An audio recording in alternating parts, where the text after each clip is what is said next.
ታሪኩ የሚጀምረው ቻርሊ ከወንድሙ ሳም ጋር ሆኖ በትምህርት ቤቱ የቀዘፋ ውድድር ላይ ሲሳተፍ ነው። ከተቀናቃኞቻቸው ቀድመው በመውጣት አሸናፊ ተብለው ተከበሩ። ከውድድሩ በኋላ ኮርነስ ለቻርሊ እድሉ በሚቀጥለው ጊዜ እንደማይታደገው ነገረው እና እንደሚያሸንፈው ማለ። ወንድማማቾቹ ጥለው ከመሄዳቸው በፊት ሳም ሜዳሊያውን ለኮርነስ በኩራት አሳየው። እንደተለመደው ፀሐይ ስትጠልቅ የማታው መድፍ ሲተኮስ ሳምና ቻርሊ ወደቡ ላይ የቆሙትን መርከቦች እየተመለከቱ ዓለምን በመርከብ አብረው ስለመዞር ያልማሉ። በቻርሊ የምረቃ ስነ ስርዓት ላይ በትምህርት ቤቱ የቀዘፋ ቡድን መሪነት የነጻ ትምህርት ዕድል ወይንም ስኮላርሺፕ ተሰጠው። ይህም ከክፍል ጓደኞቹና ከጓደኞቹ ከፍተኛ አድናቆትን አተረፈለት። ከዛም ሰሊ እሱና ግሪን በሚቀጥለው ሳምንት ወደ ባህር ኃይል ጦር ሰፈር እንደሚሄዱ ነገረው። እንዲሁም በሽኝት ፕሮግራማቸው ላይ ቻርሊ እንዲገኝ ጠየቀው። ቆየት ብሎም የማታው መድፍ ከተተኮሰ በኋላ ቻርሊ ለሳም ቃል ገባለት። በየቀኑ ከስራ በኋላ መድፍ ሲተኮስ ሳም አንድ ቀን ህልሙ ለሆነው ቡድን እንዲመረጥ ለአንድ ሰዓት ያህል ቤዝቦል አብሮት እንደሚለማመድ፣ ነገር ግን አንድ ቅድመ ሁኔታ ነገረው። ሳም በፍጹም ማርፈድ የለበትም፣ በየቀኑ በሰዓቱ መገኘት አለበት። ሳምም ተስማማ። እናም ወንድማማቾቹ የልምምድ ልማዳቸውን ጀመሩ። በዚያ ምሽት የቻርሊ እናት በትርፍ ሰዓት ስራ ተጠምዳ ስለነበር ሳምን እንዲጠብቀው ቻርሊን ጠየቀችው። እሷ አውቶቡስ ለመድረስ ቸኩላ ስትወጣ ቻርሊ የሳምን ራት እንዲያዘጋጅ ትታው ሄደች። ነገር ግን ቻርሊ የጓደኛውን የሽኝት ግብዣ ለመካፈል በስውር ወጣ። በዚያም ሳምን አገኘው። ሳም አብረው ቤዝቦል ጨዋታ እንዲያዩ ወደ ጓደኛው ቤት እንዲያደርሰው ጠየቀው። በመንገድ ላይ ሳሉ ቻርሊ በነጻ ትምህርት ዕድል ምክንያት ከተማውን ለቆ ስለሚሄድበት ሁኔታ ወንድማማቾቹ ተወያዩ።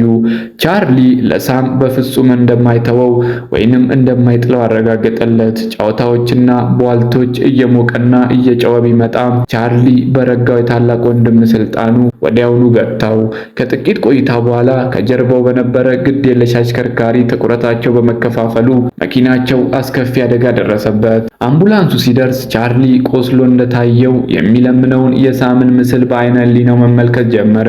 የሕክምና ባለሙያዎቹ በኤሌክትሪክ ንዝረት አማካኝነት የቻርሊን ነፍስ ቢመልሱለትም ሳም ግን ህይወቱ እንዳለፈ ተረዳ። በህይወት የተረፈው እሱ ብቻ ነበር። በሳም ቀብር ላይ የሙት መታሰቢያ ንግግሩ ካበቃ በኋላ ቻርሊ ወንድሙን የቤዝቦል ጓንት አሳልፎ ለመስጠት እምቢ አለ።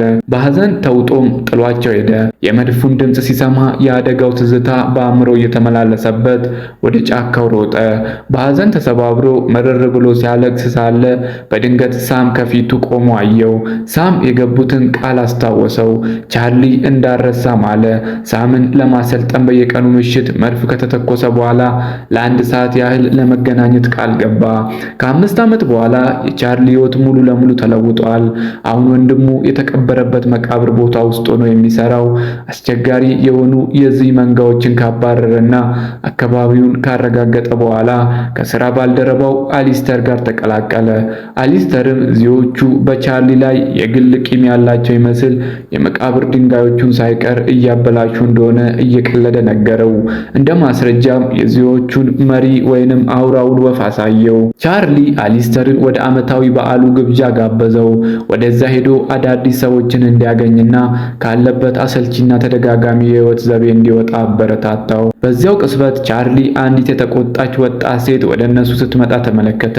ቴስ በጣም ተናዳ አሊስተር የአባቷ መቃብር ላይ ያሉትን አበባዎች እንዲያስተካክልላት ጠየቀች። ነገር ግን ቻርሊን ስታየው የንግግር ድምጿ ረገባልና ጥያቄዋን በትትና ደግማ ተናግራ ጥላቸው ሄደች። ቻርሊ ስራውን እየቀጠለ ሳለ ከዓመታት መለያየት በኋላ ሱሊን በመቃብር ስፍራው ባልተጠበቀ ሁኔታ አገኘው። ቻርሊ እናቱ ወደ ፖርትላንድ እንደሄደችና ግሪንም አሁን እዚያው እንደተቀበረ ገለጸለት። ቻርሊን በትኩረት ሲከታተላት የነበረው አሊስተር ቻርሊ ለማይታይ ሰው እያወራ መሆኑን ተረዳ። ይህም ቻርሊ ሙሉ በሙሉ ጤነኛ ላይሆን ይችላል የሚለውን ጥርጣሬውን አጠነከረበት። በመጨረሻም ሱሊ ቻርሊን ተሰናብቶት ሄደ። ነገር ግን ይህ ሁሉ ሲሆን ቻርሊ ቆሞ የነበረው በሱሊ መቃብር ድንጋይ አጠገብ ነበር። የድሮ ጓደኞቹ ከጦርነቱ በሕይወት አልተመለሱም ነበር። ነበር። ቆይቶም ቻርሊ አሻንጉሊት ለመግዛት ወደ አንድ ሱቅ ጎራ አለ። ሂሳብ የሚቀበሉት ልጃገረዶች በመልኩ ቢማረኩም ቻርሊ ግን ለፍላጎታቸው ትኩረት ሳይሰጥ ሂሳቡን ከፍሎ ወጣ። የቤዝቦል ጓንቱንና ኳሱን ይዞ መድፍ ሲተኩስ ከሳም ጋር ለሚያደርገው የየዕለት ቀጠሮ ወደ ጫካው አመራ። ልምምዱን አጠናቀው የዋለበትን ካጫወተው በኋላ ቻርሊ ለሳም ሱሊን በአጋጣሚ እንዳገኘውና ይህም ክሪንን ይበልጥ እንዲናፍቀው እንዳደረገው ነገረው። ቢሆንም ግን ወንድሙን በየቀኑ በማየቱ አመስጋኝ መሆኑን አመነ። ይህም በመካከላቸው ብቻ ያለ ሚስጥር ነው። ዝዮቹ ሲመለሱ ቻርሊ እነሱን ለማስፈራራት አዲሱን የርቀት መቆጣጠሪያ ወይንም ሪሞት ኮንትሮል አውሮፕላኑን አስነሳ። ነገር ግን ከዝዮቹ የተሰነዘረባቸውን ተከታታይ የመልሶ የማጥቃት ተከትሎ እሱና ሳም እየሳቁ ወደ ወንዙ ውስጥ ዘለሉ። ቻርሊ ሰዓቱ ማለቁን ተረዳ። ታናሽ ወንድሙ ከአሁን በኋላ ባጠገቡ አልነበረም። ስለዚህ ብቻውን ወደ ቤቱ ተጓዘ። በሚቀጥለው ቀን ከዓመታት በፊት ከመኪና አደጋ ያዳነውን ሕክምና ረዳት በአጋጣሚ ያገኘው። ፍሎሪዮ ለቡናና ለጨዋታ ጋበዘው። በምግብ ቤቱ ውስጥ ቻርሊ የፍሎሪዮ ጤንነት መዳከሙን አስተዋለ። እሱ ከካንሰር በሽታ ጋር እየታገለ ሲሆን አብዛኛውን የህይወት ዘመኑንም አሳልፏል። ፍሎሪዮ ለቻርሊ በህይወት የተረፈው በምክንያት እንደሆነ ነገረው። እንዲሁም የህይወት አቅጣጫውን መቀየር፣ የተሰጠውን እድል መጠቀምና ህይወቱን በሚሰራበት መቃብር ስፍራ ብቻ መገደብ እንደሌለበት መከረው። ወደ ውጭ ሲወጣ የቻርሊ ትኩረት በአንዲት ማራኪ የመርከብ ጀልባ ተሳበ። ጋዜጠኞች በቅርቡ ስለሚካሄደው የውቅያኖስ ማቋረጫ ውድድር ዘገባ እየሰሩ ነበር። ቻርሊም ቴስ ከዋና ተወዳዳሪዎቹ አንዷ መሆኗን ተረዳ። ሐሳቧን ለመስማት በሚጓጉ ደጋፊዎች ተከባ ቴስ ውድድሩን ለማሸነፍ ከፍተኛ ግምት የተሰጣት ተወዳዳሪ ሆና ትወደስ ነበር። የምሽቱ መድፍ ሲተኮስ ቻርሊ ሁሉንም ነገር ትቶ ስለ ቴስ ለሳም ለመንገር ወደ ጫካው ሮጠ። በእርሻ ጀልባና በአሳ ነባሪ ጭራ ውበት ተነሳስቶ የራሱን ንድፍ ወይንም ዲዛይን በመሳል ይበልጥ ለማሻሻል ወደ ወደቡ አመራ። እዚያም አሊስተርን አገኘው። እሱም ለዓመታዊ ክብረ በዓላቸው እንዲቀላቀላቸው ጋበዘው። በግብዣው ላይ የአሊስተር ሚስት ቻርሊን ከራሄል ጋር ለማስተዋወቅ ወይንም ለማጣመር ብትሞክርም ሙከራዋ ግን ሳይሳካ ቀረ። ቻርሊን በሚያስደንቅ ሁኔታ ለብዙ ዓመታት ያላየው ኮርነስ መጥቶ መጠጥ አብሯቸው እንዲጠጣው ተወተው። በዚያ ቅጽበት ቴስ ከአሰልጣኟና ከእንጀራ አባቷ ጋር ቲንክ ጋር በዚያው ካፌ ውስጥ የአየር ሁኔታውን እያረጋገጡ ነበር። ቲንክ ሁኔታው ለልምምድ አመቺ እንዳልሆነ ቢያስጠነቅቃትም ቴስ ግን ከውድድሩ በፊት ልምምድ እንደሚያስፈልጋትና ከአውሎ ንፋሱ እንደምትርቅ በመግለጽ ተከራከረች። ኮርነስ ቻርሊ እንዲጠጣ ግፊት ማድረጉን ቀጠለ። ቻርሊ ግን ቴስ በአቅራቢያው መሆኗን ሲመለከት ይቅርታ ጠይቆ ተለያቸው። ኮርነስ ስለ አደጋው እያነሳ ቻርሊን ማበሳጨቱን ቀጠለ። ይህም ቻርሊን ለከፍተኛ ንዴት ዳረገው። በንዴት ተሞልቶም ኮርነስን መሬት ላይ ዘረረውና ጥሏቸው ወጣ። ቆየት ብሎም የቴስን ጀልባ እየፈተሸ ሳለ በአጋጣሚ ያገኛትና ስላላየው ጠባይ ይቅርታ ጠየቃት። ስለ ኮርነስ መጥፎነት ወይንም አስቸጋሪነት አብረው አጉረመረሙ። ቴስም ከቻርሊ ጋር በአንድ ሁለተኛ ደረጃ ትምህርት ቤት እንደተማሩና ከመጀመሪያውም ታውቀው እንደነበር ነገረችው። ቻርሊ የጀልባዋን ዲዛይን ለማሻሻል ያለውን ሐሳብ እየገለጸ ንድፉን አሳያት። እሷም በማስታወሻ ደብተሩ ላይ ያለውን ስዕል ተመለከተች። ቻርሊ ከመሄዱ በፊት ለውድድሩ መልካም ዕድል ተመኘላት። በማግስቱ ቴስ በድጋሚ ከአሰልጣኛ ጋር የአየር ሁኔታውን አረጋገጠች። ቲንክ ከአውሎ ንፋሱ እንድትርቅ ቢወተውትም ቴስ ግን ከትልቁ ውድድር በፊት ራሷን በከባድ ማዕበል ውስጥ ለመፈተን ቆርጣ ሆን ብላ ወደ አውሎ ንፋሱ ገባች። ቆይቶም ቻርሊ ስለ ውቅያኖስ ማቋረጫ ውድድር ለሳም ነገረው።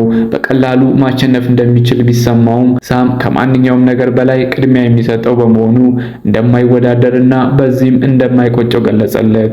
ወንድማማቾቹ በዝናቡ ውስጥ እንደ ልማዳቸው በጭቃ እየተለቃለቁ ተጫወቱ። እየሳቁም በየጊዜው ተደሰቱ። ጥቂት ዚዮችን ካባረረ በኋላ ቻርሊ ቴስን በአቅራቢያዋ ተመለከተ። ባለፈው ምሽት በመጥፎ የአየር ሁኔታ ውስጥ እንደ ተከበበችና በመጨረሻም በአባቷ መቃብር አጠገብ ተኝታ እንደቀረች አመነች። ቻርሊ ወደ ቤቱ ወሰዳትና ቁስሏን አከመላት። ቴስ በጉጉት ሆና ወንድሙ ከሞት በኋላ ለምን ወደ መርከብ ቀዘፋ እንዳልተመለሰ ጠየቀችው። ቻርሊ ግን ሌላ ጊዜ እንደሚነግራት በመግለጽ ሀሳቡን አስቀየሰ።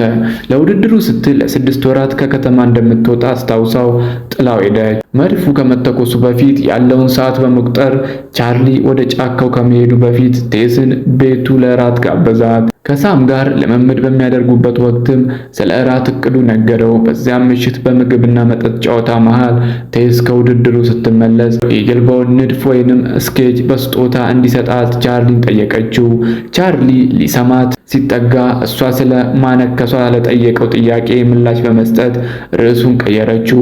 በአውሎ ንፋስ ወቅት በመርከቡ ወለል ላይ ተፈንጥራ ወድቃ እንደነበርና እንደቆሰለች ነገረችው። በመጨረሻም ቻርሊ ሳማት። ነገር ግን ቴስ ትኩረቷ በውድድሩ ላይ ብቻ መሆን እንዳለበት በመግለጽ ራሷን አራቀች። ለ6 ወራት እንደማታየውና አእምሯ በሌላ ነገር እንዲከፋፈል እንደማትፈልግ ገልጻ በድንገት ጥላ ወጣች። ከጥቂት ደቂቃዎች በኋላ ግን በሩ ተንኳኳ። ቴስ ቻርሊ ጫካ ውስጥ እንዲያገኛት ጠየቀችው። እሱን ተከተላት። በጨለማውም ውስጥ ተቃቅፈው ጥልቅ ስሜት የታየበትን ምሽት አብረው አሳለፉ። ቻርሊ በደረቱ ላይ ያሉትን ጠባሳዎች በአደጋው ወቅት ነፍሱን ለመመለስ ከተሰጡት የኤሌክትሪክ ንዝረቶች የመጡ መሆናቸውን ነገራት። ቴስ ጠባሳዎቹ ውብ እንደሆኑ ነገረችው። ከዛም እቅፍ ተደራረጉ። እንቅልፍ ወሰዳቸው። በማግስቱ ጠዋት ቻርሊ በአጠገቡ አንዲት ዝይ ተኝታ ነቃ። ቴስ በበሩ ላይ መጥተህ ፈልገኝ የሚል መልእክት ለጥፋለት ሄዳለች። እሱም ሄዶ አገኛት። ከዓመታት በኋላም ለመጀመሪያ ጊዜ ቻርሊ ወደ መርከብ ተመልሶ ከቴስ ጋር ወደ ውቅያኖስ ማዕበል ተጓዘ። ፀሐይ ስትጠልቅ ከጥበቃ ማማው ላይ ሆኖ ቴስ ለቻርሊ የሚመስጥ ግጥም አነበበችለት። እንዲሁም በውድድሩ ላይ ረዳት ሆኖ እንዲከተላት ጠየቀችው። እሱ ግን ፈቃደኛ አልሆነም። መድፉ ሲተኮስ ቻርሊ እሷ ወደ ጀልባዋ ክፍል እንድትመለስ አጥብቆ ነገራትና ወንድሙ ጥሎት እንዳይል ለመድረስ በፍጥነት ወደ ጫካው ሮጠ። ሳምም ቻርሊ ለሱ ያለው ፍቅር እየቀነሰ እንደመጣ እንደሚሰማው ያለሱ ባዶነት የመረሳት ስሜት እንደሚሰማው በመግለጽ ተጋፈጠው። ቻርሊ ይህ በፍጹም እንደማይሆንና ሁልጊዜም ከታናሽ ወንድሙ ጎን እንደሚሆን አረጋገጠለት። በዚያው ቅጽበት ቻርሊ ቴስ ተከትለው እንደመጣችና ከሳም መንፈስ ጋር ሲያደርግ የነበረውን ንግግር እንደሰማች ተረዳ። ቻርሊ ከሳም ጋር የገቡትን ቃል ኪዳን ካስረዳት በኋላ ወንድሙን ጥሎ መሄድ እንደማይችል ነገራት። ከሷ ጋር ጫካውን ለቆ እንዲወጣ ብትለምነው እሱ ግን ወደ ቤቷ እንድትሄድና እሱን እንድትረሳው ጠየቃት። በማግስቱ ቴስ በእግር ጉዞ ላይ ሳለች አንድ እንግዳ ነገር አስተዋለች። መልኳ በመስታወት ላይ አይታይም። በዚያው ቅጽበት ቻርሊ በቤቱ ቡና እየጠጣ ሳለ አንድ የፖሊስ ዘገባ ሰማ። የቴስ ጀልባ ከ3 ቀናት በፊት በአውሎ ንፋስ እንደተመታችና ከዚያ ጊዜ ጀምሮ ስለሷ ምንም የተሰማ ነገር እንደሌለ ተገለጸ። ቻርሊ በድንጋጤ ጀልባውን ለማስነሳት ቢሮጥም ቀኑ ማለፉን ወይንም ረፍዶ እንደነበር ተረዳ። ይልቁንም ወደ ቴስ አባት መቃብር ሄደ። እዚያም ጀልባዋ እንዳልተመለሰችና እሷ አሁን በሕያዋንና በሙታን ዓለም መካከል መታሰሯን ነገራት። ቴስ ቻርሊ እንዲፈልጋትና እንዲረዳት ተማጸነችው። እሱ ግን በሐዘን ተሰብሮ ማልቀስ ሲጀምር እሷ በድንገት ጠፋች። ቻርሊ በሐዘን ተውጦ ቤቱን ሰባበረ። መድፍ ሲተኮስ እየተዝለፈለፈ ወደ ጫካው ተመልሶ የሆነውን ሁሉ ለሳም ነገረው። ወንድሙ ማጽናናው። ቆየት ብሎም ቻርሊ የተሰባበረውን ቤቱን እያጸዳዳ ሳለ የፍሎሪዮ ሚስት ወደ ቤቱ መጣች። ባለቤቷ ማለፉን ነገረችው። በፍሎሪዮ የመጨረሻ የህይወት ቅጽበቶችም የዳዊት ኮከብ ሀብሉን ለቻርሊ እንድትሰጠው ጠይቋታል። ፍሎሪዮ የቻርሊ የተለየ ዓላማ የተመረጠና ሌላ ሰውን ለማዳን የታሰበ እንደሆነ ያምን ነበር። ሀብሉን በሚመረምርበት ወቅት ቻርሊ በውስጡ የተደበቀ የቴስን የእጅ ጽሑፍ ተመለከተ። የፍሎሪዮን ቃላት በማስታወስ ቴስ አሁንም በሕይወት እንዳለችና ጊዜው ሳይረፍድ ሊያገኛት እንደሚገባ ተረዳ። ቻርሊ የቴስን እንጀራ አባት ቲንክን እሷን ለመፈለግ መርከቡን እንዲሰጠው ለመነው። ቲንክ ግን ቻርሊን እንደ እብድ በመቁጠር ጥያቄውን ውድቅ አደረገው። ነገር ግን ቲንክ ለጉዳዩ ወደ ውጪ ሲወጣ ቻርሊ በአሊስተር እርዳታ መርከቧን ሰረቃት። ቲንክ ልክ መርከቧ ልትነሳ ስትል በንዴት ዘሎ ቢገባም አሊስተር ወደ ኋላ ያዘው። ቻርሊ ቴስ ልትገኝ የምትችልበትን ቦታ ሲገልጽለት ከሰማ በኋላ ቲንክ ሳይወድ በግዱ ቻርሊን ለማመን ወሰነ። ከዚያም በጋራ በመሆን ቻርሊ ወደ ጠቆመው አቅጣጫ ጉዟቸውን ጀመሩ።